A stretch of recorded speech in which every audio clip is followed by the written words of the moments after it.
roll? Okay, let's go ahead and get started if we could.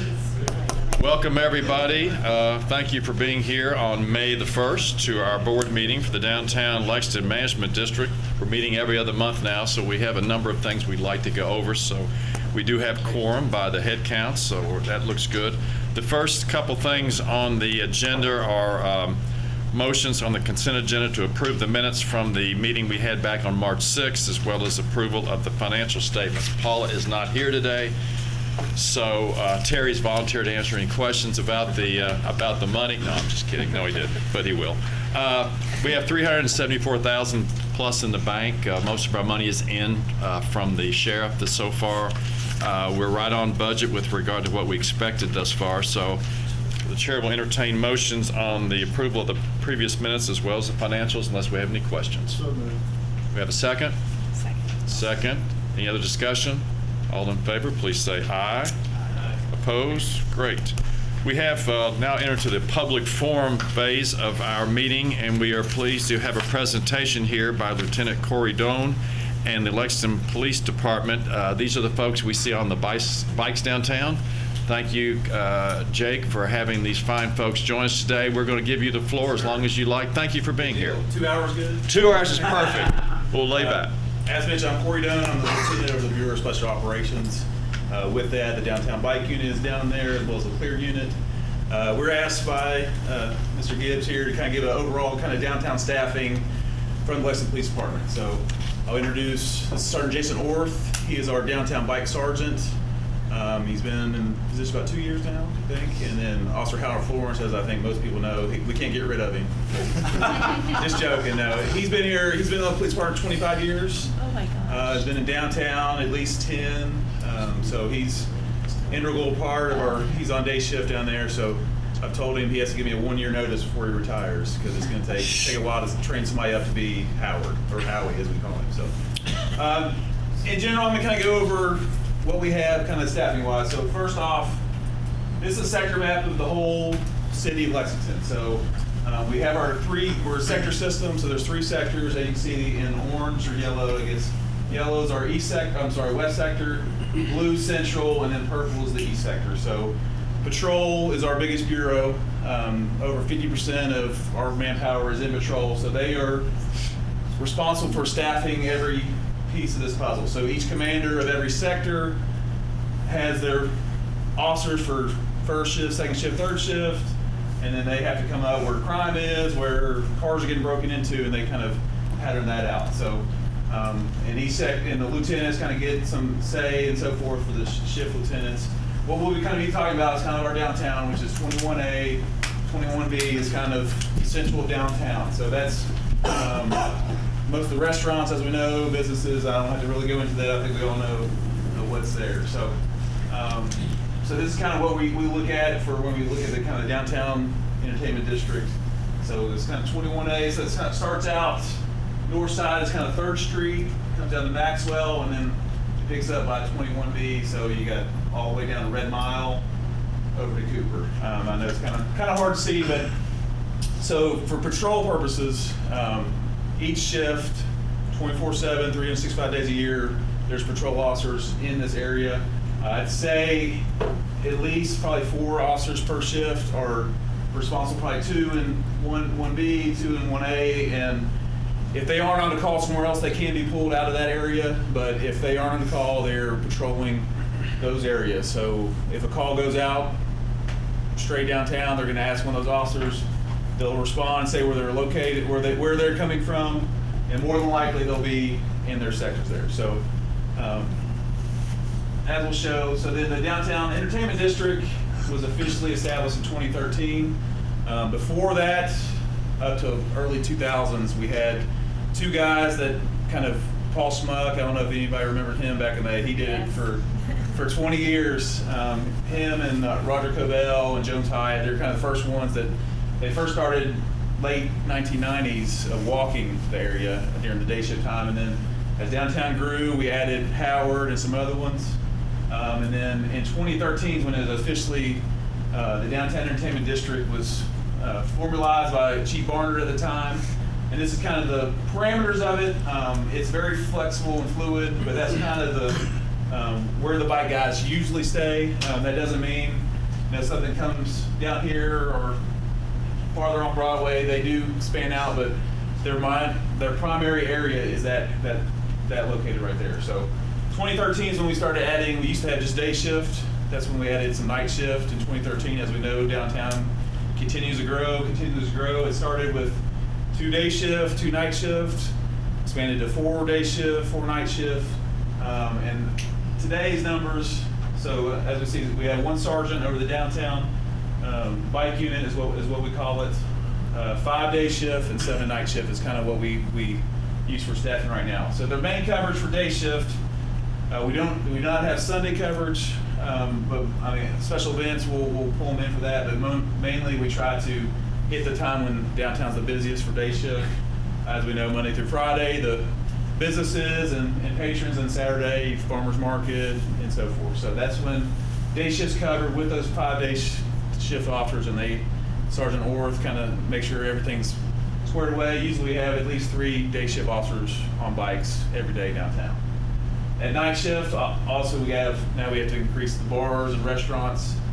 So Thursday through Saturday is our heavy days for coverage for the bike unit. So we usually have at least 4 during those days, and then it's a little bit less on Monday, Tuesday nights. As we know, Monday, Tuesday, Wednesday is not as busy on the downtown side of things. So that's kind of our coverage of what we do for the bike unit as well as patrol. We also have headquarters of downtown, so there are officers that come and go from there, and they see things, and they respond as well if they see something in the works there. So we'll kind of open it up, and we can touch on some of your. I know there's different things with downtown. Kind of our trends that we've seen over good and bad. Good from this year compared to last year. I know last year the synthetic marijuana, Serenity, I know you've heard different words of it, and the overdoses. So last summer, spring, summer was beyond what we ever imagined. It was overdoses every day. From what we've seen so far, I don't like to jinx things, but this year has been a little better. We've seen a downward trend of that. So we're hoping the synthetics kind of pull back a little bit. With that, meth came into the city more. We used to never see meth, and now we see some meth. I don't know why someone would stop doing one thing and start doing the other, but that's what we've seen a little bit in the kind of the homeless crowd. Is meth is used more, but there's not as many overdoses. So we kind of go with that. I know more people are downtown and we work with Polyretic quite a bit, so they do get a lot of people, housing and so forth. But what we do see is Lexington has a lot of services. It has a lot of people that volunteer their time to try to get people housed and so forth. But with that, more people do come into town because they know we have services. I remember when I was the bike sergeant before I got promoted, and one guy, he said he was homeless in Cynthiana. He said, why am I going to be homeless in Cynthiana when I can come to Lexington and we do have all these services? So that's what we see a little bit, and Howard and Jason can kind of fill you all in. But we'll kind of open up for questions, and we can kind of elaborate further if needed. I've got a question. Yes, sir. Do you feel like you have adequate coverage for downtown from city services? Do you need more coverage, or do you feel like we could always, as we all know, downtown's, we have so many projects, as you all know, right, about phased in next 2-3 years are going to be. Because this organization is actually hiring off-duty police officers in uniform to go over and above what the city's providing. We definitely, really, yes, we could use more, yes, sir. It's, we'd love to expand. Is that something that we should be doing as an organization, or should the city be providing the baseline coverage? That's my point. Right. now. So, I know it's tough. Right, it's a tough balance. I know it's a budget year, and we're trying to see where the pieces fall with that stuff. But we'd love to have more. What's the deal with the one homeless guy, bald-headed guy that's on the street every day? Male White. Brian. I think y'all can elaborate on it. So with Brian, we've tried several avenues with him. He does suffer from mental illness. We've gone to the point, traditionally a nationwide trend is decriminalization of the mentally So what we've done is we tried to get him in mental health court. We've petitioned him for a 202, which is a 202A, which is a mental health petition. Eastern State has deemed him not mentally ill. So we have tried different avenues. He's scaring people. We understand that, Yeah, and it is. we're reverting. We're attempting to get him into court process right now. So when we do see things, or we encourage people to call, so we can charge criminally with the harassment or the disorderly conduct. And it's not to put him in jail, but it's to get him in mental health. Right. So that's the path we had to. But unfortunately, the adult protective services and the mental health system isn't where it probably should Right. And He's scaring people away from downtown. Understand. Yeah, he's not homeless. he's not homeless. He gets a check and he has an apartment. He wears different clothes And every day. he comes downtown because that's what his mind and is telling him to do. And Well, his house is right there on Upper Street, isn't it? It is. yes, Yeah. yeah. So he be. comes, Seek just him out. walks We right try down. to catch him early Right. and say, have a good conversation with him or something. If he can't handle himself today, maybe he needs to go back Yeah, home. he threatened to kill a person 2 days ago. So, Well, we encourage in people my to call office. us when that happens. Because most of the time So they- we can make a report, because we can go get summonses or apply for warrants, but we need a victim to come forward. And I know it's time consuming and it's frustrating. It's hard to attract tenants downtown. I understand. When you have situations like this. And it's unfortunate. I mean, obviously you guys got issues. Yeah, we did start the paramedicine program. I don't know if y'all are familiar with that. One of our officers and then 2 paramedics. They've taken Henry Earl. I think we all know where he's not in downtown anymore, as you know. He's in rehab in a different county. I know it's not here. That's all I know. But They're working with Helen Fife, who was another person that was always causing a lot of And then, issues. We've always had some characters downtown. Shoeshine. Yeah. You know, Yeah. And then I think years ago. everyone knows James Edmonds. Yeah. Every place in the Crazy state, Jack. every place in the state of Kentucky has refused to take James Edmonds, and officers of schools tried for a year, and that is a. And if you're not familiar with what the paramedicine team is, basically it's those group of individuals and some other providers and service providers that we have compiled a list of high utilizers like Brian, like James, and they individually work with those people specifically daily until they get, their focus is that. They don't have any other job responsibilities to work with those individuals and get them into the places and the services that they need to get them, whether it's mental health, housing, anything like that. So it is time consuming. It's not something that happens overnight, but it's effective thus far. It's only been in process since last September. Are y'all working with Tavon? Kayvon? Cable. Same thing with him? Yeah, he's was in jail for about 3 months. He's back out now in the last couple of weeks. So I've noticed he's better, but If he's on his medicine, you gotta but really once watch he's off, and he's- stay on top of them and keep, to see when they start. They basically have to have starting someone back to their. tell him to take his medicine. If someone is, and it's a frustrating for us as well. We'll do it, and we try everything we can, and we work with. And I think it's important to remember that it's not illegal to be mentally ill. It's illegal when there's a danger to themselves. That's when, it's not legal to be crazy. So we see that walking around downtown, and unfortunately, if they're not a danger to themselves or others, that's where we're hamstrung on what we can and can't do. So what resources do you need to better this situation? So we usually, if we have any mental illness or something, we go to the officers of school and Patrick, Brandon, I believe. We give every one of them to them, and they have all the resources, and they've taken some people to different treatment facilities and so forth. And also, we'll use Brian for example. So there's sometimes when we feel he's a danger to himself and others, meets our criteria, we take him to Eastern State. They have a different set of criteria. If he doesn't meet their criteria, they won't admit him. And there's different. And my point is, do you need more officers on the street? Do you need more resources? I mean, what can the council do? The city paramedic do team to has. help you? It's not a matter of, it's getting other people to do their jobs. It's in the mental health profession and that end of it. I mean, we can take them to Eastern State, but then what happens once they go into that facility is completely out of our control. if they decided they're gonna keep them, they interview them, they talk to them, they have their own system. They may be there for a week, a month, they may be out in 6 hours. And we have absolutely no control over that. And it's even hard for us to even find out what happened because of all the HIPAA regulations. So we don't even really know what their status is. And, Yeah. you know, that's just We have people sleeping in parking garages right now. Our security's finding people on benches. Right. So the big One thing is bathroom. private versus public. If they're in your garages, our guys they'll go and it's private property trespassing. We obviously would like to get them. Last thing we want to do is arrest them, but if we can find them but if they keep coming back, they've been told.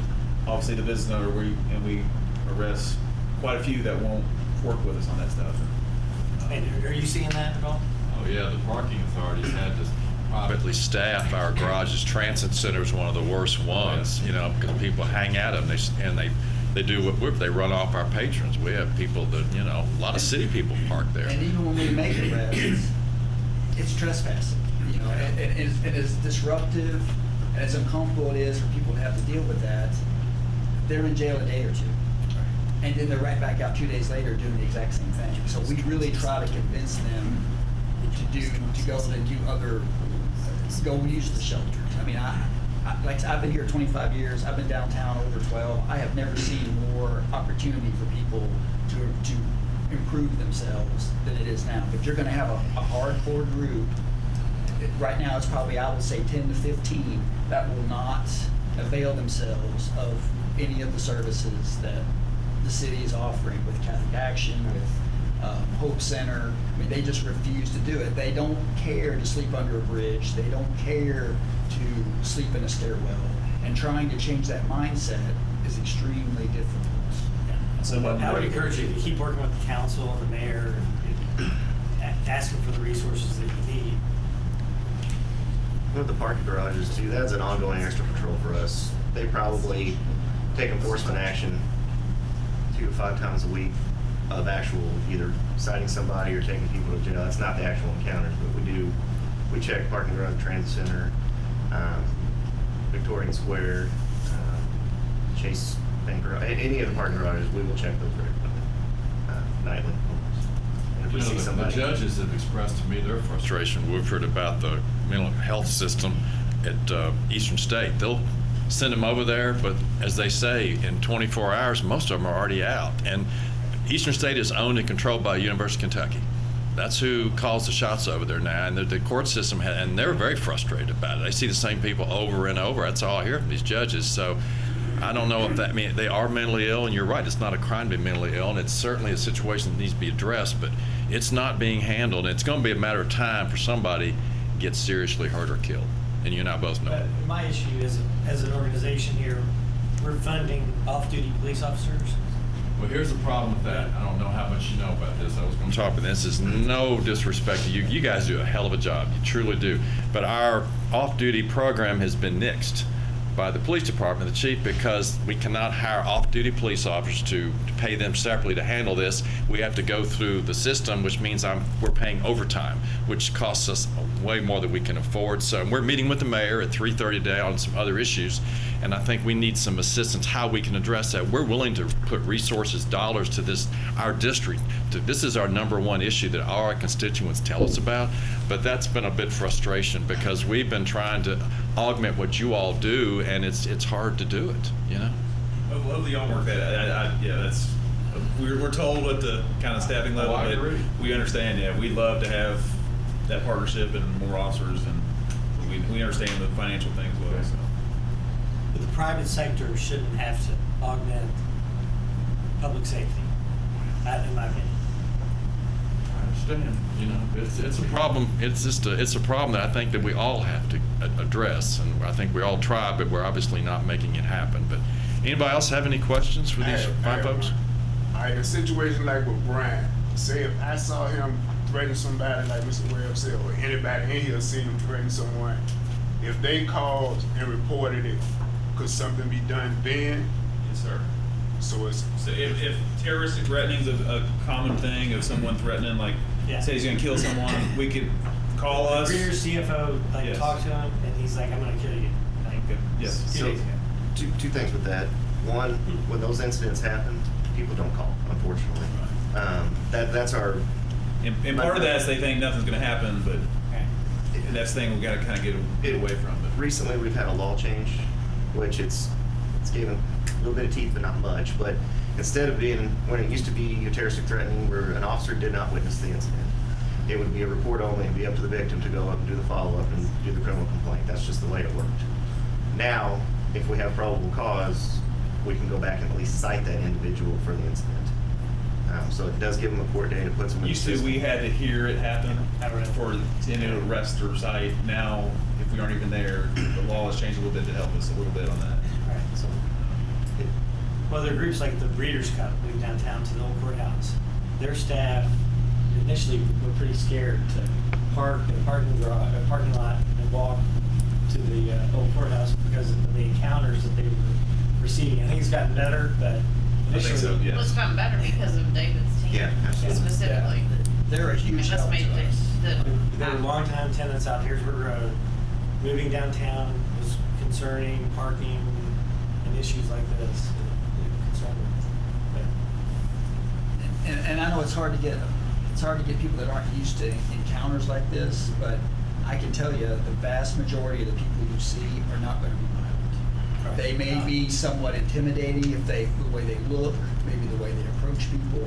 I'm not saying something couldn't happen, but we generally do not see a lot of assaults or things like that. Has Brian Now, been violent before? I'm sorry? Has Brian been violent before or not? He ever has. He Just has, verbal? He has on a couple of occasions, but it's really rare. Okay. I mean, he will say things. Yeah, he's absolutely. very verbal. He will follow you, which, Yeah. I mean, and I'm not excusing any of that behavior. Yeah.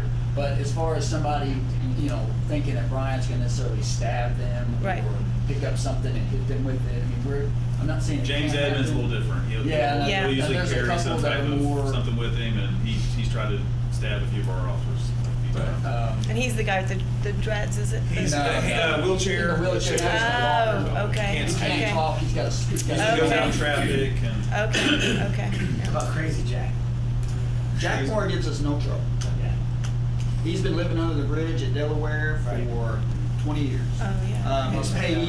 His payee is downtown. Jack comes down every day, gets $20. His payee gives him he regulates his money, and Jack usually goes back, walks up Richmond Road, and goes about his business. There again, Because he has a mom that takes care of him, right? no, she doesn't. She's very elderly, and he's not really a relationship. But he's schizophrenic, so Yeah. it's nothing for him to be yelling at a pole. That's disturbing to people, but he's not. He still looks both ways when he crosses the street. If I walk up and talk to him, he'll immediately respond and talk to me just like we're talking now. But then 30 seconds And later, this is Louisville, I know, Louisville, Cincinnati, other big cities, everybody's dealing with this same.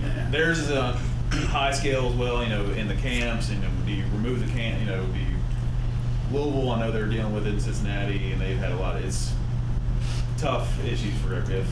It's all over the country. Compassion versus people that you've offered every service there is, and they won't take it, to business owners that we gotta get something done with this. Or is this one you said a couple times we should call? If we have an encounter, is that warrant 911 or call the So if you 911? feel your life's threatened, or you feel that some type of, you're gonna get injured, 911. If it's more someone's sleeping on private property or someone that you thinks, then you do the non-mercy number, 258-3600 is the more. A lot of people call 911 for cat in a tree and all that, and we still respond. They kind of tell them, please use the button. Yeah, I try to stay away from it. If someone feels like this guy is not, this isn't good right now, and someone could get hurt, 911, absolutely. Steve, are you and Jay looking at the council at possibly trying to modify some ordinances to give these folks a little more weapons in their arsenal, or is that something that's not on the table? That's been discussed, but pretty quickly you run into First Amendment rights. There's nothing illegal about being on the street. And as already been said, there are people who prefer that, even though if they have problems, there are people who would help them, but they are not interested. It's important to note that the city, 4 years ago, started investing $750,000 a year in addressing the homelessness issue and has made significant strides. Now, it's hard to see that sometimes because there are people who are what are called street involved as opposed to homeless who aren't touched by that. We've reduced the homeless population. We have more people in housing, but to the casual observer, they can't see it. We tried to have an ordinance about panhandling. It turns out that that's not illegal. So we put in an ordinance that says you can't be in the street because that's dangerous. Has it made much of a difference? I think some, but probably not enough. The city's investing in the work van that the New Life Day Center manages for us. So some of the people who are on the street, whether they're homeless or not, are offered the opportunity to do day labor, and they fill that van pretty regularly. We committed money to this new program that the fire department runs, Paramedicine. the paramedicine program, and that attempts to get more to the root cause of especially the people who are, well, the usual term pejorative or not, is frequent flyers, who are using mainly hospital and police resources kind of routinely, and to provide support and benefit for them so that it's preventive. So, things are being tried, and I respond to the question of the city's resources on policing.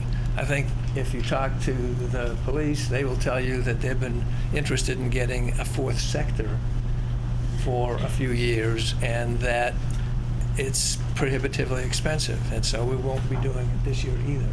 But we have increased the overall police force pretty substantially over the last 4 or 5 years. Now, it won't make the problem go away. We do a better job than most cities. We, between the public and private sector and the nonprofit sector, I think it's fair to say that anybody who wants and needs services can get them,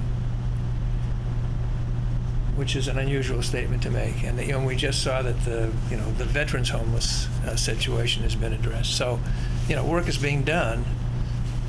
There are some things we can't do. Thanks, Steve. Thank you all so much. We appreciate you being here. It's very informative, and we thank you for your time. This Thank you. problem is all over the country, but Right. someone was telling me the other day, Terry, maybe you, that supposedly Washington, D.C. had a really bad problem with panhandling and things like that, and they've addressed it, even with the First Amendment rights. And so maybe we look to other cities, peer cities, and what they're doing to address these issues. So Terry, it may be something to take a look at. It's an issue everybody's having. All these issues. Yes. Okay, thank you all very much. Appreciate it. Thank you.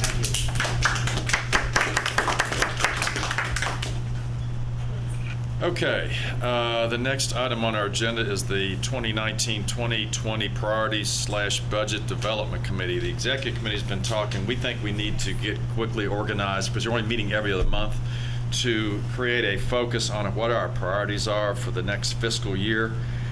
We'd like to set up a committee of 4 to 5 people to help us address those.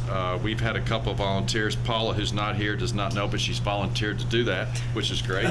Lisa, who is here, is also volunteered. Congratulations. Thank you. I will, of course, be involved. I'd like to have a couple more folks if there's some people that would like to be involved. We need to set our priorities and budget stand. We appreciate it. Thank you very much. Anybody else? We got 2 right there. Could you make note of those guys? We'll let you know. We're going to try to get together in the next 2 or 3 weeks to kind of set forth where we need to focus, as Woodford says, where we're going to be when we grow up. So that, and plus the budget needs to be formalized so I can take it across the street and hopefully get approval from everybody. But that's something that's in the works. So other than that, that's just more of an update. The renewal process, we've talked about a little bit before. I think the same format's going to work with that as well. As I said before, we're meeting with the mayor this afternoon just to kind of get a feel of where she thinks we are in our processes, but this is on top of us, the renewal, so we need to focus on this. A committee is probably going to be needed to be involved. Obviously, Beverly will be a key part of that, as she was previously. So I think Woodford and I and Scott Davidson are going to try to be on that process. I'd like to have a couple other more volunteers besides Beverly. Anybody else have some interest, you can either let me know now or later on, because I do need some folks. You want to? All right, we'll put Lisa down there. That's good. Anybody else? It's more than Clay. Great. We'll put you on that. So we can get Clay. Okay. Thank you all very much. I think it's important, and we will do our best to try to get this matter renewed. We'll get the petition circulated. We had some early meetings this week about how the hierarchy will start with the larger landowners, payers, move to the street, and then obviously once we get the petition and all the signatures, we got to go across the street and make sure we can get the council approval. So it's a process that we have to get on it, so it takes everybody to do it, but this group will help, hopefully. Beverly, you want to talk about any lighting issues? Any updates? Terry, do you want to, Terry and I spoke yesterday. Do you want to talk about that? So Jim's going to talk about some proposal we need to kind of bring forward, but give you an update generally about the what we're referring to right now as Light Up Lexington. It's kind of a multi-pronged approach to lighting. We have a kind of a pilot, large impact project that Jim and Beverly have been working on that has to do with pedways. In addition, we've been working to develop a program that parallels the grant improvement program, where we make lighting a focus. And so Beverly has been meeting with some property owners and working with some lighting firms to take a look at buildings. Right now we're working in a core area to see what can be done to light up these buildings and enhance safety, perceptions of safety, and then highlight the architectural features. And so we're hoping that that continues to move forward, and that starting in the Short Street area and Main Street, in that area, that we start to see some new projects that come that have a lighting focus. But then we think the property improvement grant pool, we can use that kind of process to help incent people to do that. The key is Beverly's been doing a good job of engaging property owners. Says, hey, have you noticed that your property needs lighting, or here's an opportunity? And so we'll hopefully provide the incentive and the vision to get them to do those things. Anything you want to add?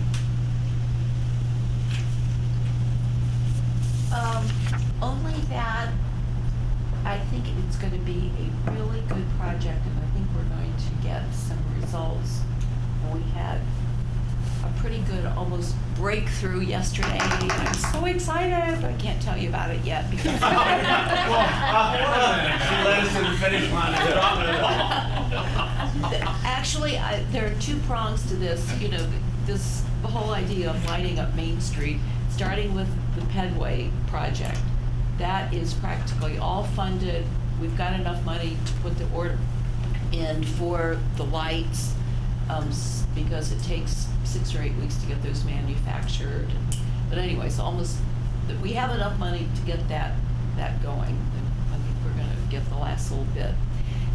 So coming down Main Street, I've worked on this for about a month, all of April, and it's taken that long for me just to kind of figure out what the game plan should be. And I think two things. One is, which we're going to do in an organized way, is just talk to property owners, and I can't do it, God, individually, but we can notify property owners and just ask them to be aware if they have lights on the front of their building or around doorways that are burned out, the fixtures are missing, whatever. You can do that just as regular maintenance.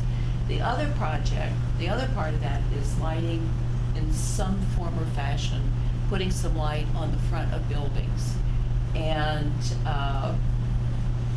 so what I have figured out, and you property owners probably knew this to begin with, we need to give people some financial incentive to do this. We can't say, oh, look, we'd love to have you light your building for $10,000. But if we have some matching grant money, 50% matching grant money. I think that's going to be the incentive that will get a lot of people to do this. And what's exciting was that we've got one project right in the pipeline that if they will do it and go ahead, it will set a good example, both from the standpoint of a building, because it's very prominent downtown, and to prominent building owners, that if we can say, you know, Joe Schmo and Joe Schmo are willing to do this and they're being good citizens, I think it's going to be a good kickoff for this. So I think, you know, I think there. I mean, think about we the could do potential this. for churches to light up The steeples four, and things yep, like that. you're exactly They're not right. paying in Yep. to the management district.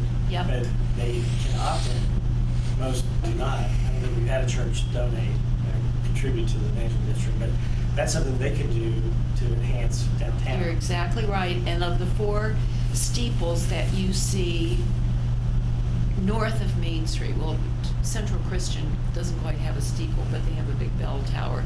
3 of those are in the management district. St. Paul's is the only one that's just right there on the edge, but you're exactly right. The And 2 all- largest property owners in downtown are government and churches, basically. Yeah. Neither of which are paying taxes. And the government's doing a good job, in my opinion, lighting up things like the courthouses, the old courthouse. They did a nice job with that. So. Well, and Kevin, well, I can talk to you later, but, you know, the front of the government center has lights in that planter. But when I looked, it looked like they're not lit, and I don't know if they're working or not. And I know the city is short on money, but I think that is something that we can talk about, getting those lights working for the city to set a good example for everybody else. I mean, I think that's a minimum that the city can do on its building, you know?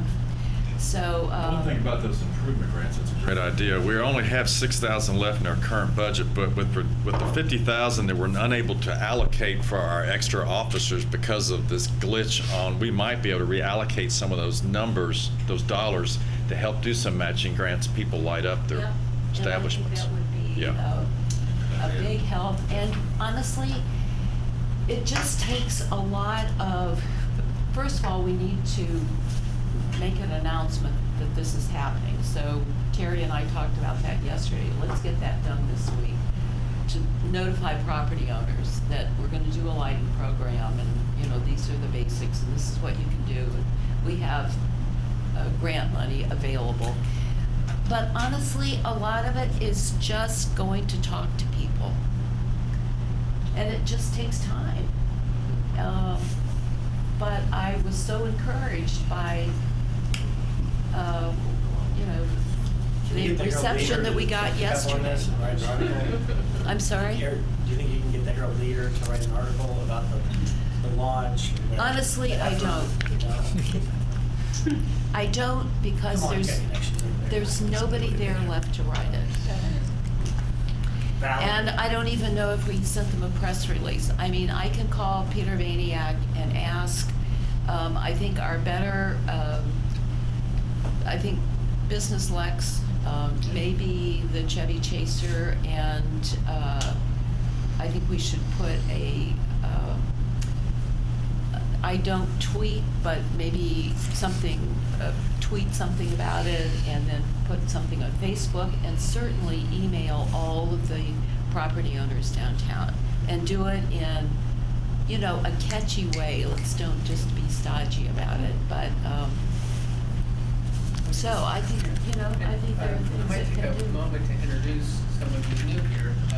Laura Beth O'Brien is our new development and marketing director, and so she and Brett are working with Beverly to create a comprehensive communications plan for the program that will involve all the things that Beverly was mentioning. So when we come out of the gate, hopefully there'll be some noise on the project. One order of business, since we're talking about lighting, as Beverly indicated, the project for the 2 pedways is all but funded. It was $200,000. We have got commitments for $187,500, all from private citizens, folks who have joined the pedways, people who are concerned about the downtown. So I think that's no need to ask for money from the government, and I think it's a testament to everybody here and out there that wants to help. So we need to bridge that gap, but we will bridge that 12,500 gap. We have signed the memorandum of understanding to let the monies be held by the DLP's foundation to act as a clearing agent until we set our own nonprofit up. The two pedways will be owned by a nonprofit, but until that's done, we're working on setting that up as we speak, Kevin. But until we get that, we want the monies to be held by their foundation. We're going to go ahead and send our first deposit of $40,000 to order these lights, because we want to get the time clock. The idea is to deliver this product this fall sometime to show the constituents that they are getting some bang for their buck, if you will. So I think it's great we've gotten this close. We will finish this off, and I think you all will be very pleased. The final product, we think, are going to look very close to what we did at the Helix stand, with all the lights, and we can synchronize it with computers to have different colors for different events, and we'll have them all coordinated. I think it'll be a great look over Broadway. So that's the goal, and we're all but fully funded, and I give Beverly a lot of credit for herding all these cats, get people to do it. But having said that, I need a little help from this board. Last meeting, we authorized $30,000 from this board in this fiscal year to go ahead and fund $15,000 to each one of these pedways. We need to double that, quite frankly. I need another 30 to finish this thing out. There's still going to be 12.5 short. We roll into another fiscal year next on July 1. I think, Kevin, you made the point, you were concerned about committing dollars to a fiscal year we don't have a budget. Does that sound about right?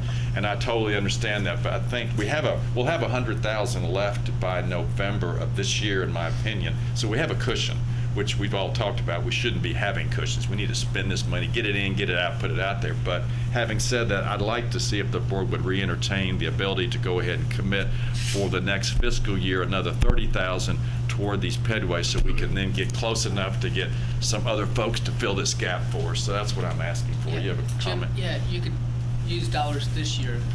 Again, we had allocated $50,000 for the off-duty police patrol. We probably used about $5,000, just a rough estimate. So we have in some ways, decommitted $45,000. What we were thinking about is you could use 30 for the lighting, and then put the remainder in, if you'll hear in my report, for the property improvement grants. We have many people who are interested in applying that are in the application process, but only have a balance of 6 for that. So with what Beverly's working on with the lighting projects and stuff, we think we can get a lot more people to queue up in that program. But right now, until we get into a new fiscal year, we really are short in dollars. So it's kind of like a joint proposal that it's definitely needed for the Pedway to keep that project moving forward. And then with the property improvement grants, we have a great need. Jim, I think, if the folks that stepped up on the budget proposal earlier think it's fine to go ahead, in their minds, if they think it's fine to go ahead and commit the money for the next year, since that's when the spend's likely to occur, then I'm fine. Now, we're this close. If they would rather spend it out of current, that's fine too. I think I would leave it Because I do think it to where their will be- comfort level is. Yeah. But if you need it, this morning, just whatever they think, I'd just like to have the commitment so I can go ahead and sign the MOU on behalf of this organization to commit $60,000 over the next 2 fiscal years, 30 now and 30 next, because you're right, this actual spend probably won't take place till after July 1. The parking authority went on to put up $40,000 up front, and we're actually sending in the deposit ourselves through Terry's organization. They've committed $40,000 for the pedway. Now, it will go only to the pedway, to the square, because that's what attaches to their garage, which is fair. But we want to get the time clock run. But I do think I need this authorization. I'll take it either way, Kevin. Doesn't matter to me. you know, mine's there.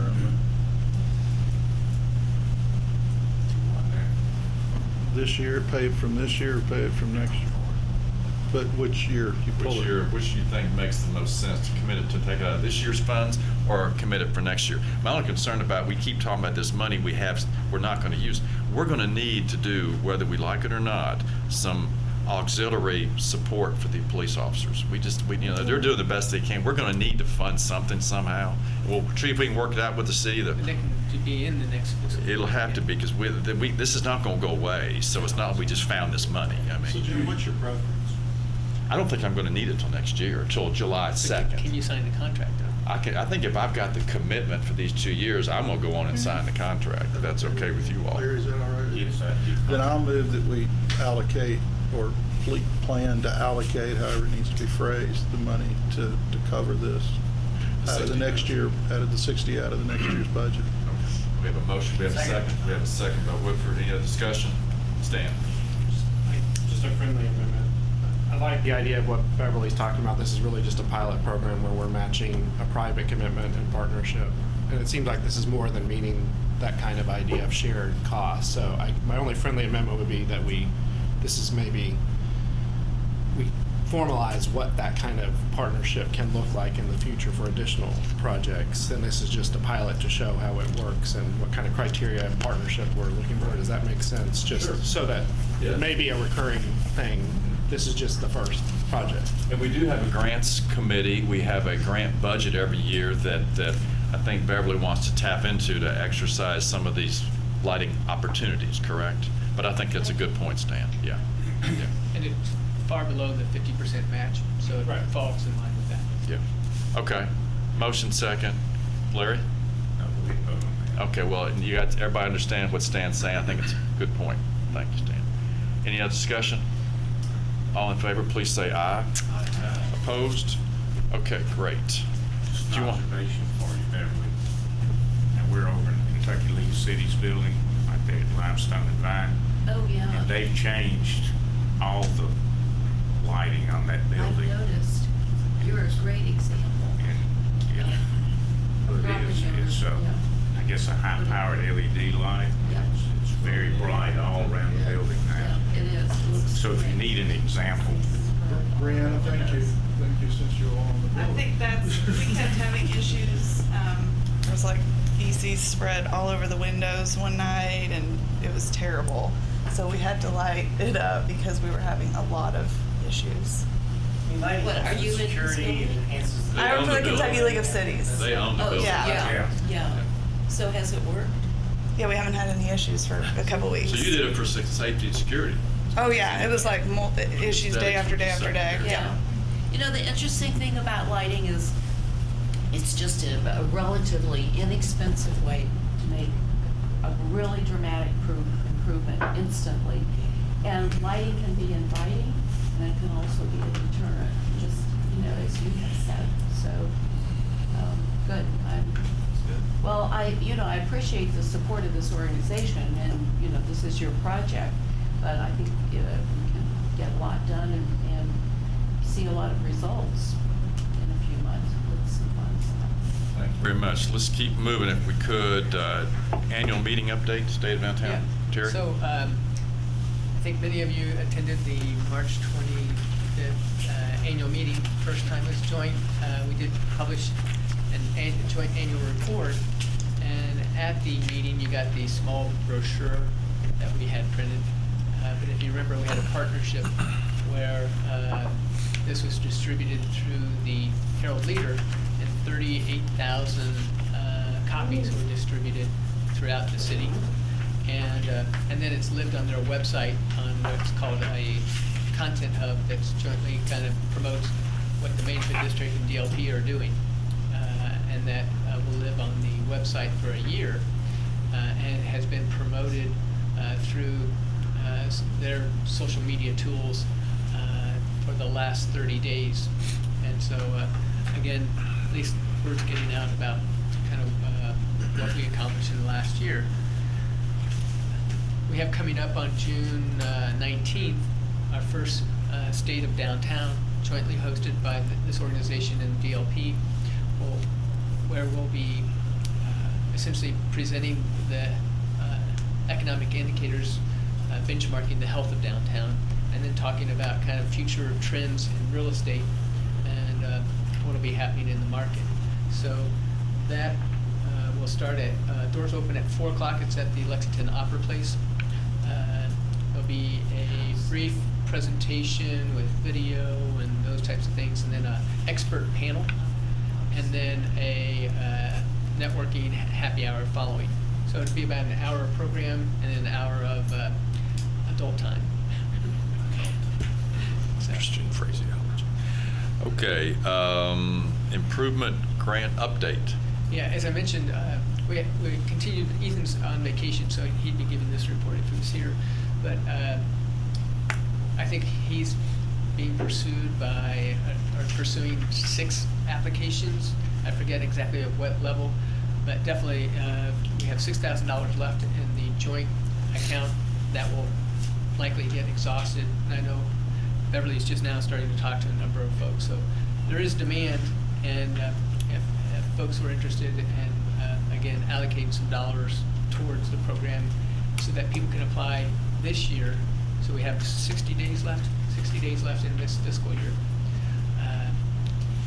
Or we can just queue them up and work through the budget committee and make sure that that's a pool that's funded in the next fiscal year. And I would just make the recommendation that this is a program that we just completed its first year.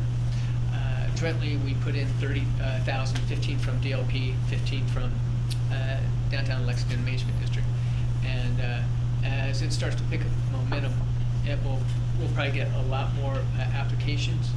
And so as you look forward, I think this is an important program to kind of look at funding, providing more funding towards.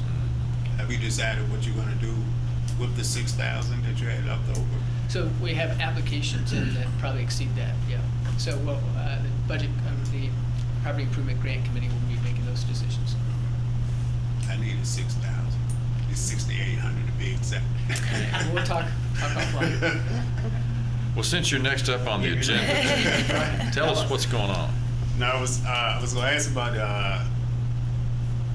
there are 14 tree wells on Short, Main, and Broadway that could get the porous paved.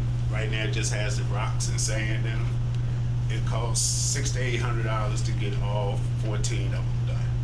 So that was something I was going to talk to you about. The other thing was we got another tool to help promote DLMD. I got the Kawasaki mule. It's in the process of being wrapped. I'm getting the design together for to have that wrapped and have that out on the street as soon as possible.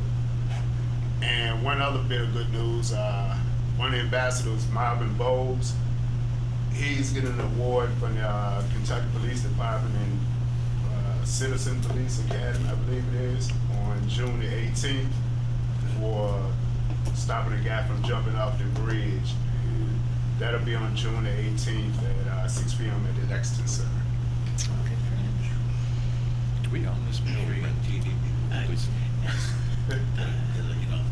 Based by block by block, and they bill us. Yeah, they said. So we don't own it.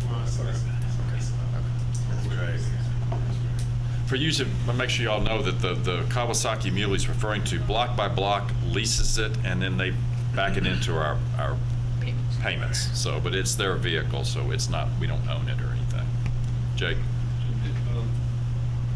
I love filling those tree wells, and so what we have to do on that. So it looks like about 14 grand around there to take care of them. 6,800. For all- I got a quote from the guy that did the other ones, the ones on Broadway and on Upper Street. I spoke with Alex and sent them the information on the tree wells. He said he could do them for 6,800. Well, that one out in front of Henry Clay Public House has done a really good job. In fact, I just checked on it when I was over there last week to see if it's holding up well, and it's in great shape. I watched all of them Yeah. a couple of Saturdays ago. So do we have the money for that, Jim? Well, we've got the extra 6,000, but Terry made the point was, do you think that the individual landowners or business owners that have these tree wells in front of their staff, would they be willing to contribute to some of this, you think, David? You know these people. What do you think? I think they should want to. I mean, because Yeah, it should be, That's should what be we just were like the thinking. grant. Should always offer that first. Yeah. Yeah, and so I would just say, look, let's take it through the Property Improvement Grant Program. As Stan was saying, we got to start to do things consistently the same way. This is the same thing. We can't just say, hey, let's give them money. Again, everyone should have skin in the game. If you can do 14 tree wells for $6,800, and if we could get half of that picked up that's a lot of coverage, Jake, but I think they need to buy into it. And if you can get them, since you know them, David, if you'll reach out to them, and then we'll run it through our system here and see where it comes Yeah. out. So let's, when Okay. Ethan gets back in, let's get that put together. Yeah, I'd love to do that. Yes, sir. Can I chime in there? My Sure. name is Chris Tutano with Parks, and we maintain all the tree wells on Main and Vine Street. Is that what you're referring to? They're the ones on the west side of Broadway and west side on Main, and the ones on Short Street in front of like where the Children's Museum is. Okay. There's some tree wells there, and they're full of rocks, and the rocks get spreaded all out over the sidewalk. Okay. So Well, we're hoping to get rid of them. we have a distinction downtown between what we consider tree wells and rain gardens. Rain gardens generally have a lot of the rocks in them, and they absorb stormwater that go into them. And tree wells have a curb around them. Are you referring to the ones that all have a curb that go around each tree well? Yes. Or are these, okay. Can we get you guys together, Yeah, why take a don't look we at these to Yeah. determine which ones we Yeah. can work on? Yeah, but It's- you're talking like the pebbles, like in front of the Right. Victoria Center by, And those may not be ours. yeah, That they might look not like they're be ours. customized. Yeah. Yeah. I can work Some with of you these on are that. real dangerous. We've probably saved many sprained ankles by the ones we did last year, and I think we should. All the tree wells on Main and Vine were mulched yesterday, and those generally have, Yeah, I don't think she's talking about those, but we'll coordinate. okay. Yeah. Okay. Good. Anything else, David? No, sir. Anybody have anything else? We covered a lot of territory today. Anybody? I'd just like to say one thing, in the clean and safe and beautification space, we're talking about what we can do with the off-duty funds. I mean, it sounds like the safety concern is a big concern for a lot of the downtown property owners, and David's team has done a fantastic job of at least having relationships with those individuals that are unstable. So, to me, it would make a lot of sense to reallocate a lot of those resources over to that program to help encourage, because we get, people inquiring about having events downtown, but there's a certain element of people that are afraid to come downtown. So if more resources to that team just allows more presence to, if nothing else, to move people along. That's something we started to talk about. Is how Yeah, we'll find out more, I back think, up with those guys. 3:30 after we meet with the mayor, because I think you're right. If we cannot work out these off-duty police officers, which it doesn't like we're going to be able to, I think the logical thing is to get more ambassadors on the street. Safety ambassadors. Yeah, because I was hoping that Yeah. they would be. I was waiting on this pilot to let me know if they were going to get the funding again as far as the second chance. And it's not looking that way. But right now, we're funding it with some hours that I had, and I'll only be able to maintain it until the end of May. So. Yeah, I wouldn't look at this 50,000 as found money, because Right. I'm not so sure we should have been supplementing what the city should be doing anyway. So I would take a step back versus like, hey, we got 50,000 of new money. We need to spend it the right way. I think we all agree with that. But And the question is, philosophically, as an organization, last year, we had a reserve of 100,000 we didn't spend, is that right? correct, that's correct. Okay, as a property owner, I would argue, why would I pay what I paid if you're not gonna spend it? If you don't have, something to spend it on, then I, as a property owner, have overpaid. Well, I think we have plenty to spend it on, Whitford. I think the question is, do we all have different ideas of what we should spend it on? I hear what you're saying about the baseline services, and I get all that, but I think the problem is so vast and so large, I don't think the government alone can do that. I think it's gonna take all of us. I really do. Our dollars and our people. I know what you're saying, but I don't I argue think we with need to be smart about how to No, no, spend it. no. This isn't 50 of new money. I agree. Just because I agree. it's illegal to hire off-duty police officers. Right, right. I'll do everything to help you spend it, Mr. Wells. There you go, David. We can count on you, David. Anything else, anybody? What's the meeting date for July? What is our meeting date in July? It's past the 4th. Didn't we move it off a week or something? I think we did move it, but You remember? So, It's the 10th. so you have a calendar. July the 10th. Okay, yeah. It's July the 10th. July the 10th. Thank you all very much. We stand adjourned. Thank you.